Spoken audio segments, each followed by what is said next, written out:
বাংলাদেশের মানুষের টাকার আমানত যেখানে থাকে, সঞ্চয়ের আমানতের গ্যারান্টি যেখানে থাকে, সেই বাংলাদেশ ব্যাংক কি পরিমাণ চুরি এবং ডাকাতি হয়েছে সেটা যাতে না জানতে পারে, এই জন্য সাংবাদিকরা যাতে ঢুকতে না পারে, সেই জন্য বিধিনিষেধ দেওয়া হয়েছে।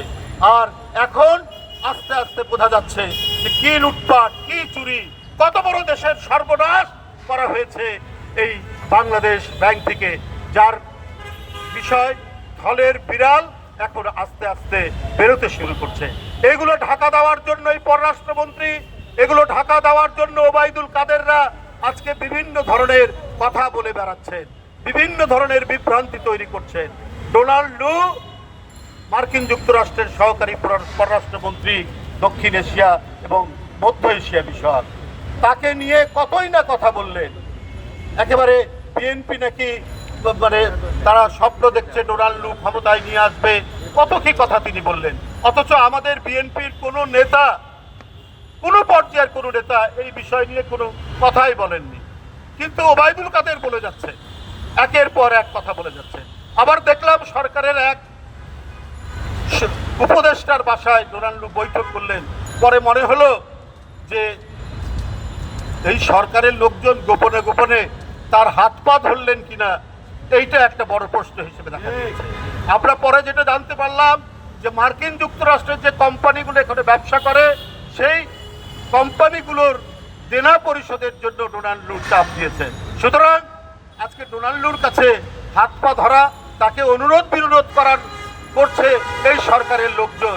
ওরা মুখে এক কথা বলে আর জনগণকে আরেক কথা শোনায়। তারা ভিতরে ভিতরে এক কাজ করে আর জনগণকে ভিন্ন ধরনের কথা শোনায়। এই দ্বিচারিতা এবং এই ধরনের এক ভণ্ডামি নিয়ে এই সরকার জোর করে ক্ষমতা দখলে রেখে তারা দেশ শাসন করছে।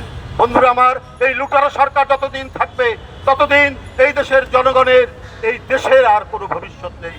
এদেরকে ক্ষমতাচ্যুত করে আমাদেরকে একটি অবাধ সুষ্ঠু নির্বাচনের মাধ্যমে, একটি নির্দলীয় নিরপেক্ষ সরকারের মাধ্যমে জনগণ যাকে ভোট দেয় সেই ক্ষমতা পরিচালনা করলে দেশে হয়তো স্বস্তি আসবে, দেশের নিরাপত্তা নিশ্চিত হবে। তাই বন্ধুরা আমার, যে উপজেলা নির্বাচন চলছে 21 তারিখ, দ্বিতীয় দফা উপজেলা নির্বাচন, এই নির্বাচন তো হচ্ছে আওয়ামী লীগের নির্বাচন। এই নির্বাচন হচ্ছে মামুদের আর খালুদের, আওয়ামী লীগের নেতাদের, তাদের মামুদের খালুদের নির্বাচন, তাদের স্ত্রী, তাদের শ্যালক, তাদের নির্বাচন। এই নির্বাচন জনগণ ভোট দিতে যাবে না। পয়লা যে দফা গেল সেই দফাতেও কেউ যায়নি, এবারেও কেউ যাবে না 21শে মেতে। বন্ধুরা আমার, এই প্রস্তুতি আজকে জনগণ নিয়েছে। যেই ভোটে ভোটাররা ভোট দিতে পারে না, জনগণরা যায় না, সেই ভোট কখনোই সুষ্ঠু অবাধ হতে পারে না।